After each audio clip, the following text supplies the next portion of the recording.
Ce soir, bonsoir à toutes et à tous, je veux vous parler de la gravité de la situation. Nous sommes face à cet embrasement, face au massacre et aux horreurs de la guerre, face au désastre de l'Union européenne, qui n'a ni cœur ni âme, face au chaos politique, face au chaos économique, tous sous la dérive financière, face à un Occident qui, malgré cela, affirme avec arrogance sa supériorité morale et s'enivre de son récit. Nous sommes aussi face à la lâcheté satisfaite de nos femmes et de nos hommes politiques qui s'expriment dans les petits débats de l'Assemblée nationale. Alors, on pourrait désespérer. Mais non, car le premier acte humain dans la tempête, c'est toujours de ne pas désespérer, de sortir d'un pessimisme qui devient une zone confortable, de ne pas s'abstenir non plus et de ne pas sombrer dans la haine destructrice. C'est d'abord une question d'état d'esprit et aussi de maîtrise de ses émotions les plus profondes. Je vais vous citer, pour commencer, 2 fragments de poèmes qui évoquent cet état d'esprit, car face au grand risque, la poésie parle souvent mieux que la parole politique. Ils étaient 23 quand les fusils fleurirent. C'est le poème d'Aragon sur le groupe Manoukian, le groupe qu'il cite dans le roman Inachevé, mis en musique par Léo Ferré plus tard, en 1959, sous le titre de l'Affiche rouge. Et voilà les 5 vers que je veux vous citer.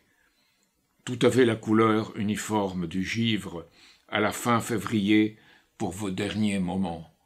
Nous sommes aujourd'hui aussi fin février.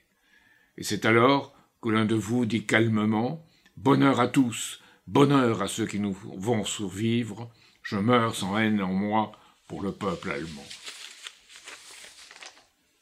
Voilà l'état d'esprit auquel on doit se trouver aujourd'hui, sans haine, mais déterminé jusqu'au bout. Je veux maintenant vous citer le 15e couplet de notre Marseillaise, peu souvent cité, et qui dit « Enfants, que l'honneur, la patrie fassent l'objet de tous nos vœux, ayons toujours l'âme nourrie des feux qu'ils inspirent tous deux, des feux qu'ils inspirent tous deux. Soyons unis, tout est possible. Nos vils ennemis tomberont, alors que les Français cesseront de chanter ce refrain terrible. » Eh bien, c'est à cela qu'il faut parvenir, à cet état d'esprit, pour que le refrain ne soit plus celui de la guerre et de la destruction économique, mais celui de la paix et du développement mutuel. La poésie, oui, car elle nous incite à prendre parti pour cette paix et pour ce développement mutuel. Elle crée en nous cette capacité, qui est le propre de l'homme, de recevoir tout autre être humain avec un beau visage. Alors, au nom de ce qu'elle découvre et de l'espérance qu'elle soulève, cette poésie, examinons la terrible réalité. Je veux me borner ce soir à 2 grandes nouvelles.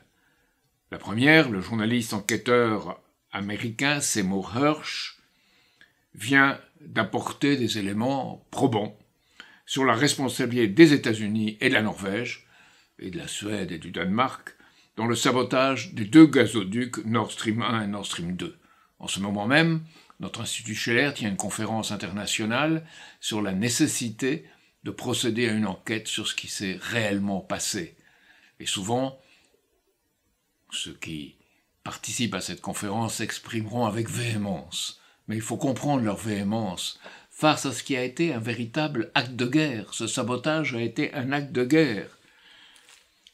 La Russie a soulevé la nécessité d'une enquête au Conseil de sécurité des Nations Unies.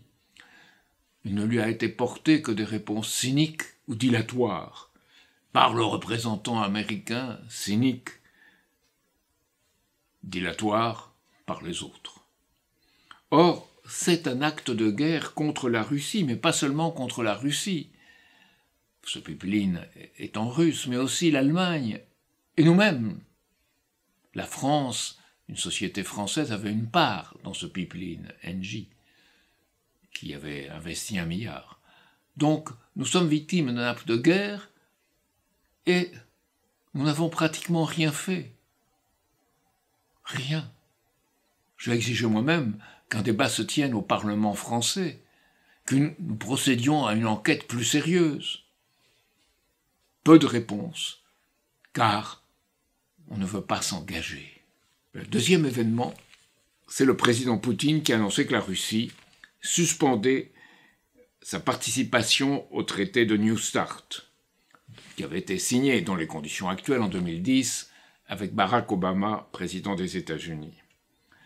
C'est le seul traité qui restait de la guerre froide, le seul visant à stabiliser la situation militaire, le seul parmi 5. Alors, on peut comprendre la position du président Poutine, du président de la Fédération de Russie. On a vu l'extension de l'OTAN aux frontières de la Russie, à l'encontre des promesses occidentales lors de la chute du mur de Berlin. Roland Dumas me l'a confirmé personnellement.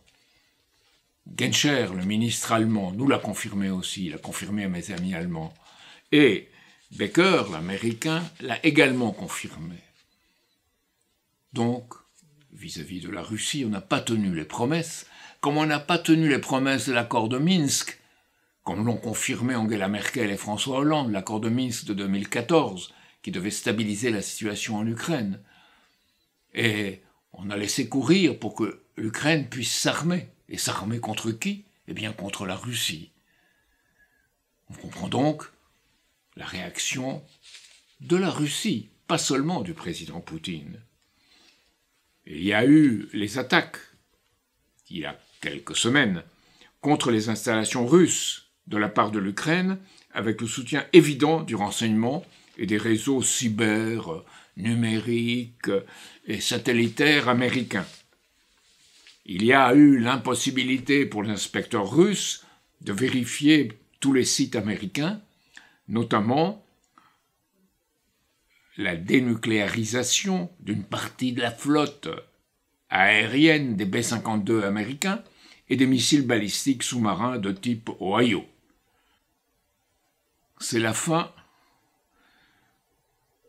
de la suspension plutôt de cette adhésion au traité START que le président Poutine a annoncé à la fin de son discours sur l'état de la Fédération de Russie, c'était le 21 février, notez bien la date, après avoir dénoncé la dégénérescence occidentale des pays occidentaux et leur guerre hybride totale menée contre la Russie, notamment par les États-Unis.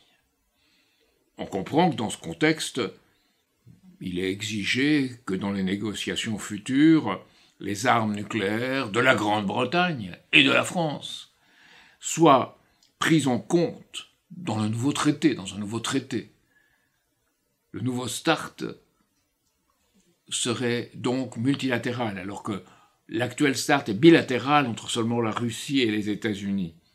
Donc Londres et Paris faisant partie de l'OTAN, Poutine dit Londres, Paris et Washington sont un tout, donc toutes les armes des trois doivent être incluses, contrairement au premier traité où il n'y avait que les États-Unis. Je ne vous cacherai pas que cela me déplaît. Mais notre appartenance au commandement intégré de l'OTAN, décidé par Nicolas Sarkozy, en même temps qu'il a décidé l'intervention en Libye, avec une OTAN devenue globale depuis la conférence de Madrid qui s'est tenue fin juin, cela justifie la position de la Russie. On peut l'aimer ou pas, mais cela la justifie, car il constate que la France, ayant adhéré totalement à l'OTAN, a perdu sa souveraineté. D'où la table longue qu'on a pu voir dès le départ entre Poutine et Macron lorsque ce dernier est allé à Moscou. Cette ONU devrait être la base, l'ONU dont on dispose devrait être la base de négociation, et pas l'OTAN. L'OTAN n'a plus de raison d'être. Il faut donc pratiquer la politique du siège vide, de la chaise vide au sein de l'OTAN, et en même temps demander sa dissolution, car elle n'a plus de raison d'être. À noter ici que Poutine n'a fait que suspendre la participation de la Russie au nouveau traité START, au New START, et que le ministère des Affaires étrangères de la Fédération de Russie a annoncé que son pays s'en tiendrait aux limites de l'armement fixé par le traité et continuerait ses échanges sur le nombre de têtes nucléaires et de lanceurs pour aussi longtemps que le traité restera en vigueur. La Russie continuera à échanger les notifications sur ses ICBM, les missiles de longue portée, et les SLBM, les stratégiques, avec les États-Unis, conformément aux accords signés en 1988. Le président de la Fédération de Russie est donc en train de dire, je le mets en termes un peu simples, « Messieurs les Occidentaux, à vous de jouer franc jeu, et nous pourrons négocier. » Voyons de l'autre côté ce qu'ont dit ou fait les dirigeants occidentaux depuis ces derniers jours, en gardant à l'esprit que le discours de Poutine date du 21 février. D'abord, Victoria Nuland, le 16 février, à l'opposé de ce qu'avait dit le 15 son supérieur hiérarchique direct, Antony Blinken, le ministre des Affaires étrangères des États-Unis. Blinken avait dit, le 15 février, que une tentative de l'Ukraine pour reprendre la Crimée serait franchir une ligne rouge. Eh bien, Victoria Nuland ne s'est pas gêné. Un jour après, la déclaration de Blinken étant du 15, le 16, Victoria Nuland déclare le Carnegie Endowment for Peace, dans une organisation pour la paix, elle a dit « Les cibles en Crimée sont pour l'Ukraine des cibles légitimes et nous soutenons les tirs qu'elle fera contre elles. » Donc là, la question de la Crimée se trouve directement sur la table du fait des dirigeants occidentaux. Ensuite, eh bien, on voit s'exprimer Kamala Harris, la vice-présidente américaine, les 16 et 17 février à la conférence de Munich, la conférence de sécurité de Munich. Elle dit que l'administration Biden doit et charge la Russie et accuse la Russie de crimes contre l'humanité en Ukraine. 6-17 février, Munich. Et puis, Liz Truss, la fameuse Liz Truss, qui est cette ministre qui a été Premier ministre peu longtemps dû à son incompétence, la fameuse Liz Truss, avec Boris Johnson, au Parlement anglais, nous dit le 20 février, nous dit le 20 février qu'il faut donner des avions à l'Ukraine. Donc on est sur tous les va-t-en-guerre, la position de tous les va-t-en-guerre. Je rappelle que Liz Truss s'était exclamée, lorsqu'elle a appris le sabotage de Nord Stream 1 et Nord Stream 2, elle s'était exclamée dans une lettre adressée, dans un message adressé à Antony Blinken, donc le secrétaire d'État américain, le ministre des Affaires étrangères américain, elle lui avait dit « c'est fait ». Elle l'avait dit instantanément « we did it ». Donc, c'est clairement exprimé de ce point de vue par les dirigeants occidentaux qu'ils sont des va-t-en-guerre. Liz Truss est un cas un peu extrême, car elle n'est pas très futée, mais elle a exprimé tout haut, ce que les autres, je pense, tout bas d'ailleurs, le président des États-Unis, Joe Biden, l'avait dit lui-même à Olaf Scholz, qui était resté quoi, que les États-Unis avaient tous les moyens d'arrêter Nord Stream. Il l'avait dit avant même que les Russes pratiquent leur opération spéciale, leur invasion de la Crimée, de l'Ukraine. Alors, tout cela a un côté tragiquement farce en même temps. Vous avez vu que Joe Biden est allé à Kiev, où il a défilé bras dessus, bras dessous, avec Volodymyr Zelensky. Alors, on se dit, quel courage, on a fait tout un théâtre là-dessus, dans les presses occidentales. Or, aujourd'hui, on apprend, par Jake Sullivan, qui est le conseiller à la sécurité nationale de Biden, que les Russes avaient été avertis. Donc, voilà que tout ce théâtre, de cet acte de courage, de dirigeants du monde libre, on avait averti les Russes qu'il se déroulerait. Donc, on voit bien qu'il y a des négociations sous la table, et ce qu'on vous dit, ce que nous déversent les médias occidentaux, les médias français en particulier, qui s'en sont donnés à cœur joie ces dernières semaines, l'Express, l'Ukraine doit vaincre, une série de témoignages, tous en même sens, montrant que c'est comme ça, et que c'est la liberté, c'est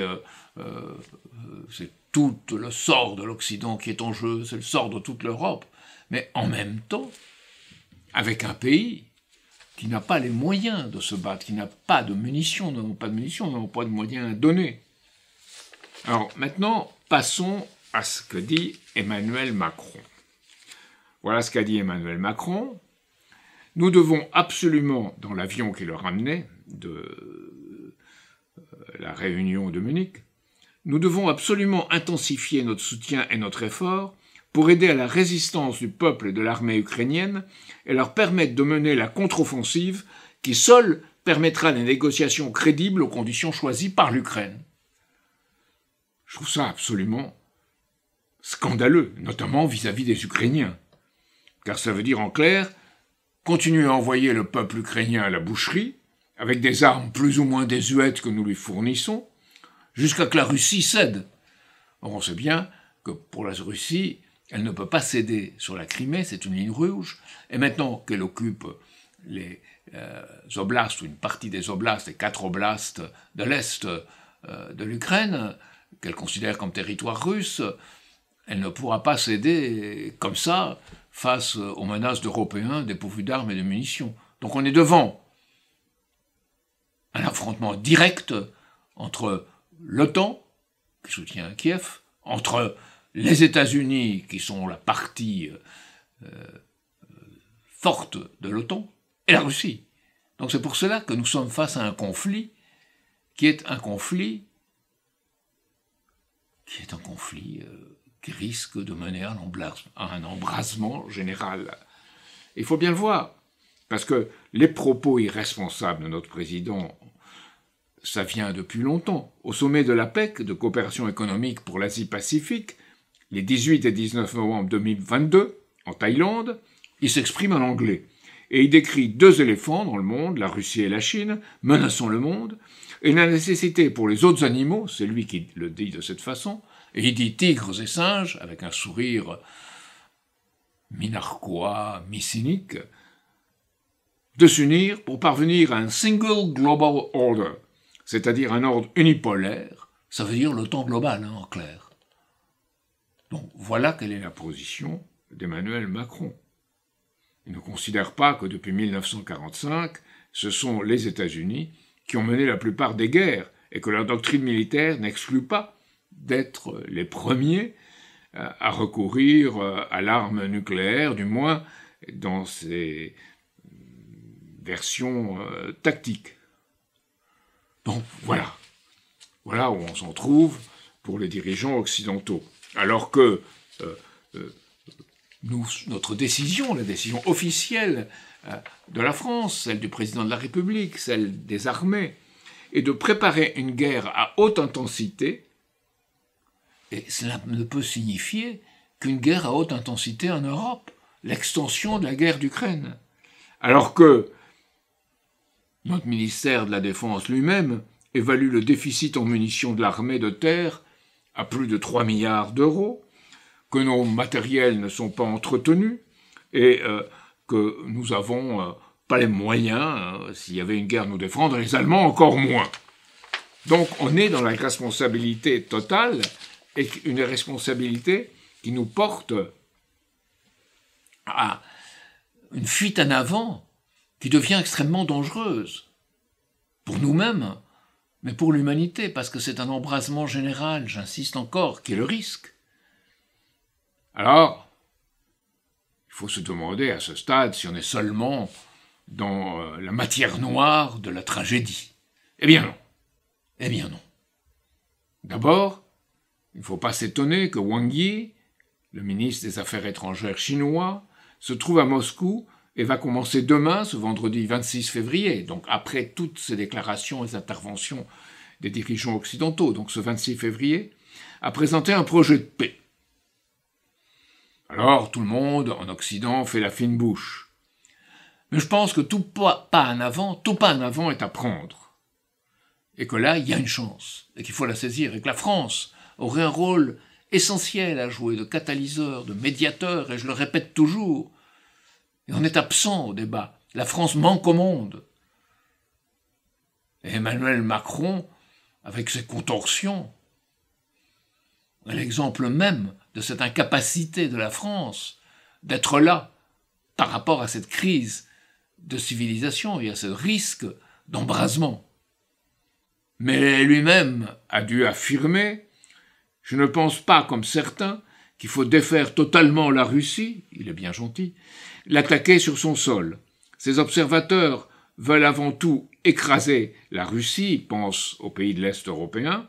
Cela n'a jamais été la position de la France, et cela ne le sera jamais. » Alors c'est un curieux en même temps. On participe à la politique de l'OTAN, on participe à l'Union européenne dans laquelle font partie ces pays de l'Est européen, et on dit qu'on ne va pas écraser la Russie. Alors je ne sais pas ce que ça veut dire. Ça veut dire que, en réalité, on est soumis, on fait semblant de pas l'être. Alors, curieux en même temps, c'est une forme curieuse en même temps. On ne s'en donne pas les moyens. Voilà. Alors, même Natacha Polony, dans Marianne, doit reconnaître, et je vais la citer parce que c'est intéressant de la citer, l'Union européenne est en train de disparaître économiquement, militairement et politiquement dans ce désastre.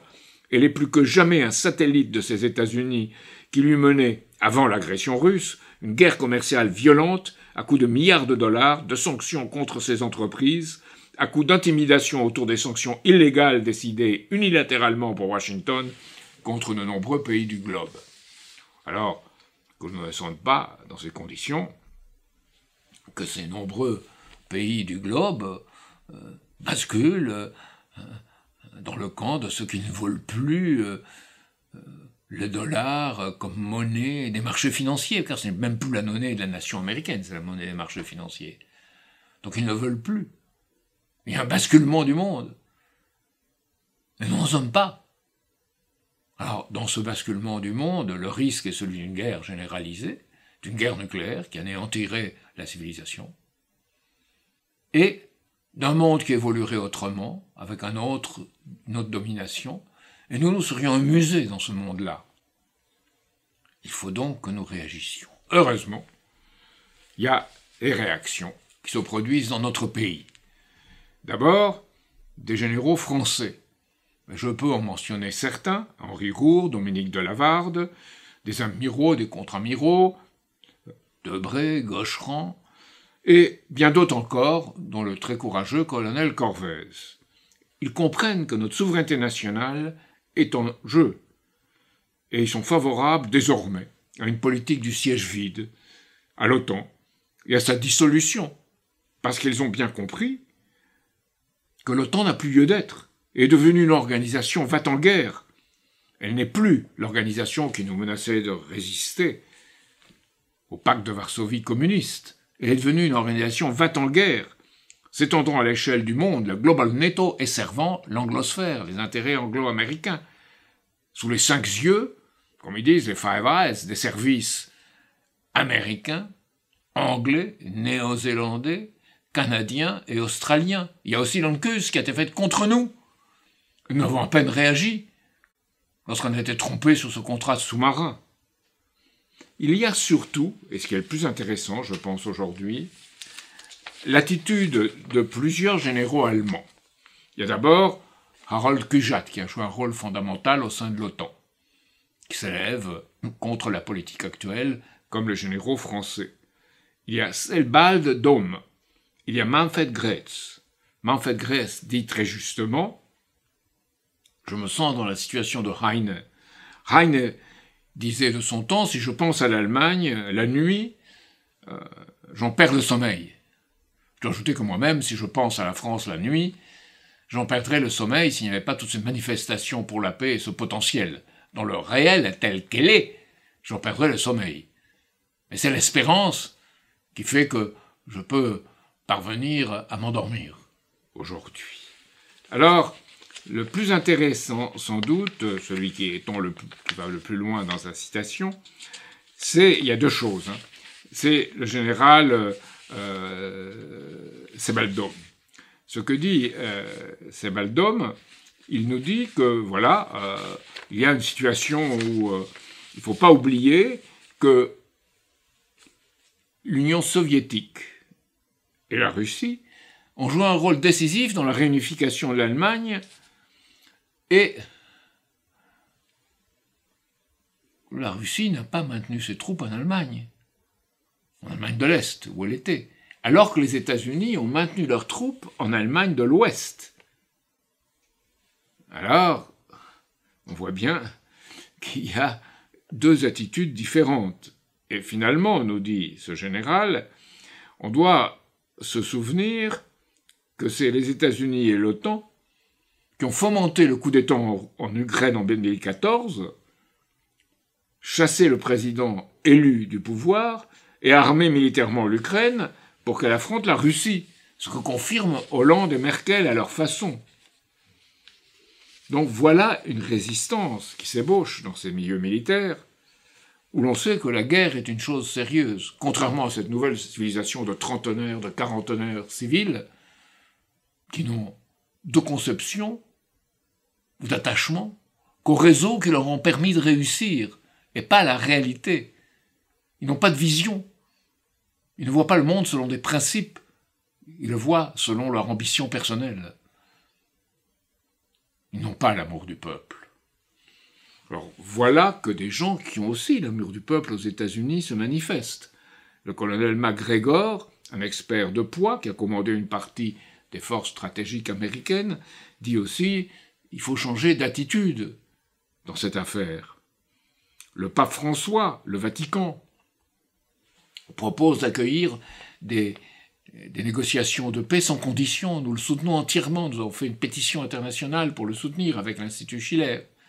Parce qu'il se situe dans la tradition de Benoît XV, qui a mis tous ses efforts à aboutir à la paix en 1914-1918 et qui malheureusement n'a pas réussi. Ou de Jean XXIII, qui lui a réussi à servir d'intermédiaire entre Kennedy et Khrouchtchev au moment de la crise des missiles de Cuba. Donc le Vatican peut encore jouer ce rôle d'accueil pour la paix. Et c'est de ce point de vue, bien évidemment, que nous le soutenons, parce que nous pensons que c'est une chose qui est très essentielle aujourd'hui. Alors, l'autre chose, évidemment, qui porte notre espoir, ce sont les manifestations pour la paix dans le monde. Il y en a déjà eu à Los Angeles, à Mexico, à San Francisco, en Europe. Mais la plus intéressante, c'est celle qui a eu lieu aux États-Unis, auquel nos amis américains ont participé, et qui a réuni 2 à 3 000 personnes qui étaient là. Ça semble pas beaucoup, mais aux États-Unis, comme dirait quelqu'un dont le ventre de la bête, c'est vraiment pas mal que les gens aient le courage d'être là, des gens d'opinions différentes. Nous-mêmes, Diane Serre, qui a été notre candidate au Sénat américain, que certains d'entre vous connaissent, les libertariens, qui sont plutôt classés comme une droite libérale, et le Parti du peuple, qui est dans la rage contre la machine de guerre, qui est plutôt considérée comme la gauche de Bernie Sanders. Donc tous ces gens se sont réunis, un peu comme au Conseil national de la résistance, contre ce fascisme financier qui naît et se développe.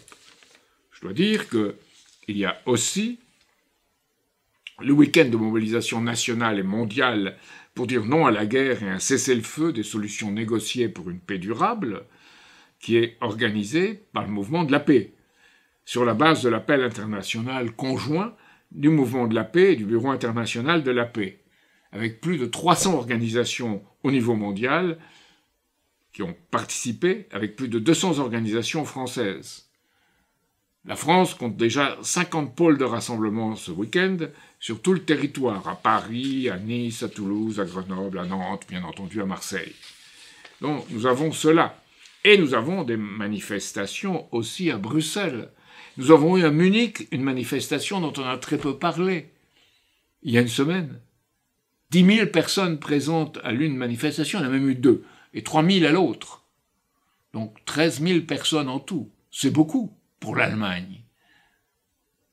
En France, nous avons aussi la manifestation, après celle du mouvement de la paix le 25, le 26, celle organisée par les patriotes de Florian Philippot. Donc c'est intéressant parce que de partout, en sens différent, se manifestent ces initiatives. Il y a aussi des initiatives pour la paix en soutenant l'Ukraine jusqu'au bout qui se manifestent. Et on voit Boris Vallaud, le socialiste, dire il faut aller jusqu'au bout, il faut soutenir l'Ukraine jusqu'au bout. Il faut dire que Vallaud-Belkacem, son épouse, est celle qui a confié l'éducation nationale à Microsoft. Donc je ne vois pas de rapport entre les deux, mais je vois une certaine forme d'idéologie commune qui se manifeste ainsi. Alors, plus encore, regardons la situation un peu dans les différents pays du monde. Au Royaume-Uni, appui inconditionnel à la guerre, mais manifestation pour la paix.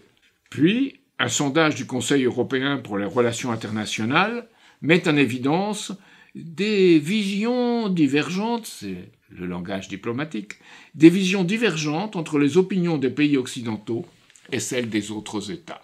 Ça veut dire tout le Sud, tous les pays d'Afrique, d'Asie, d'Amérique latine, dont certains sont des régimes autoritaires, d'autres des démocraties. L'Argentine est une démocratie, le Brésil est une démocratie, la Bolivie est une démocratie.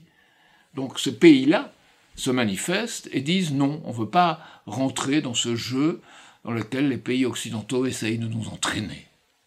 Alors, au sein même de nos pays, en Allemagne, on peut voir que, à l'est de l'Allemagne, plus des 3/4 des personnes interrogées sont favorables à un cessez-le-feu immédiat et à l'ouverture de négociations de paix en Europe.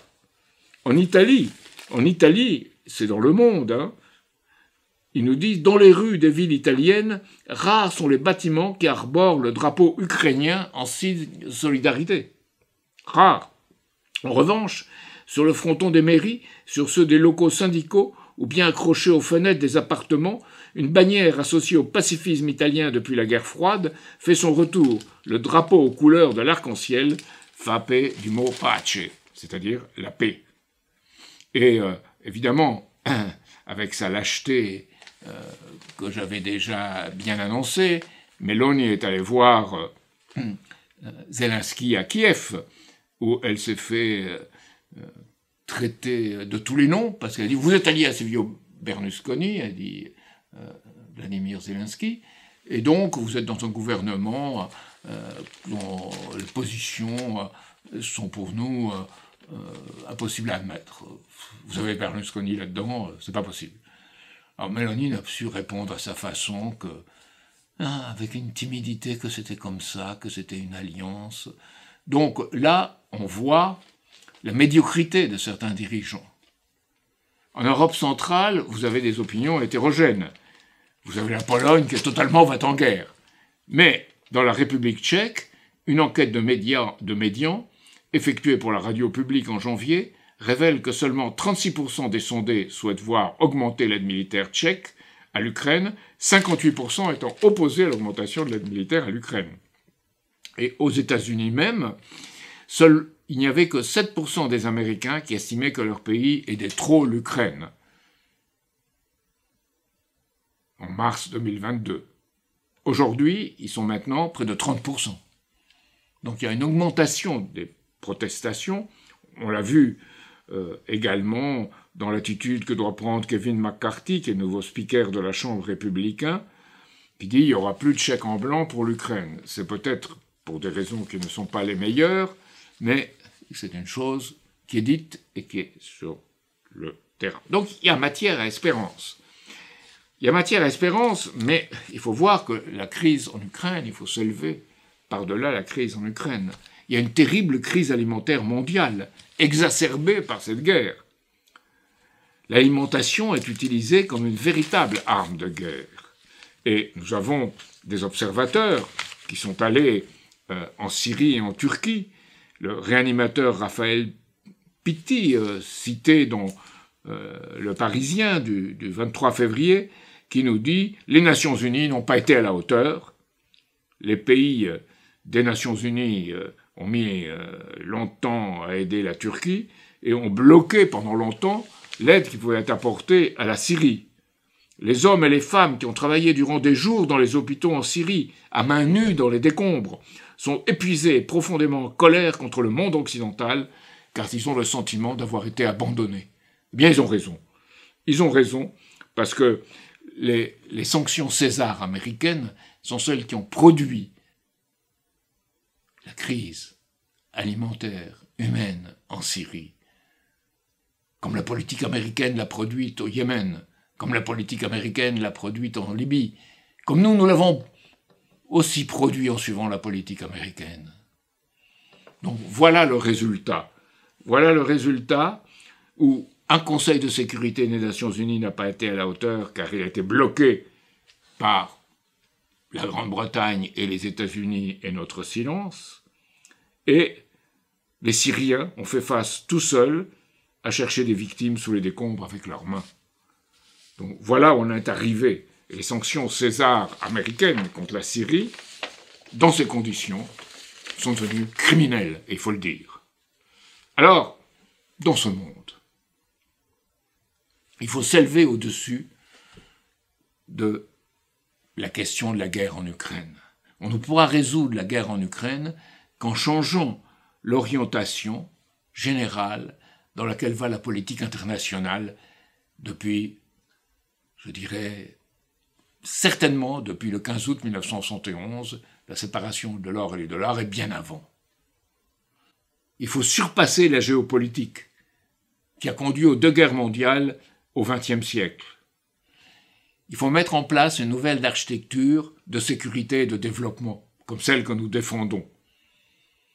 Il faut aboutir à une situation de paix de Westphalie, avec le pardon des offenses faites aux uns et aux autres, l'avantage d'autrui, donner l'avantage à l'autre en espérant, mais sans espoir de retour, le donner parce que c'est nécessaire et c'est humain, le donner en espérant que l'autre, évidemment, nous redonne notre avantage.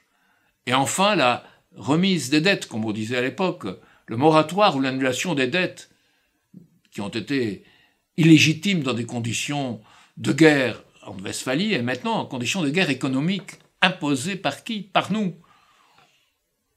Alors, nous devons débattre les principes sur lesquels doit se bâtir le futur de l'humanité, en croyant que l'homme est capable, en sachant que l'homme est capable, en se battant pour que l'homme soit capable de faire le bien. Car le mal n'apparaît que lorsqu'on cesse de faire le bien. Et c'est la grande leçon que nous devons tirer de cette situation actuelle pour pouvoir sortir de ce vers quoi elle nous mène et vers le terrible embrasement qui nous menace. Puisque j'ai commencé par parler de poésie, je veux terminer par de la poésie aussi.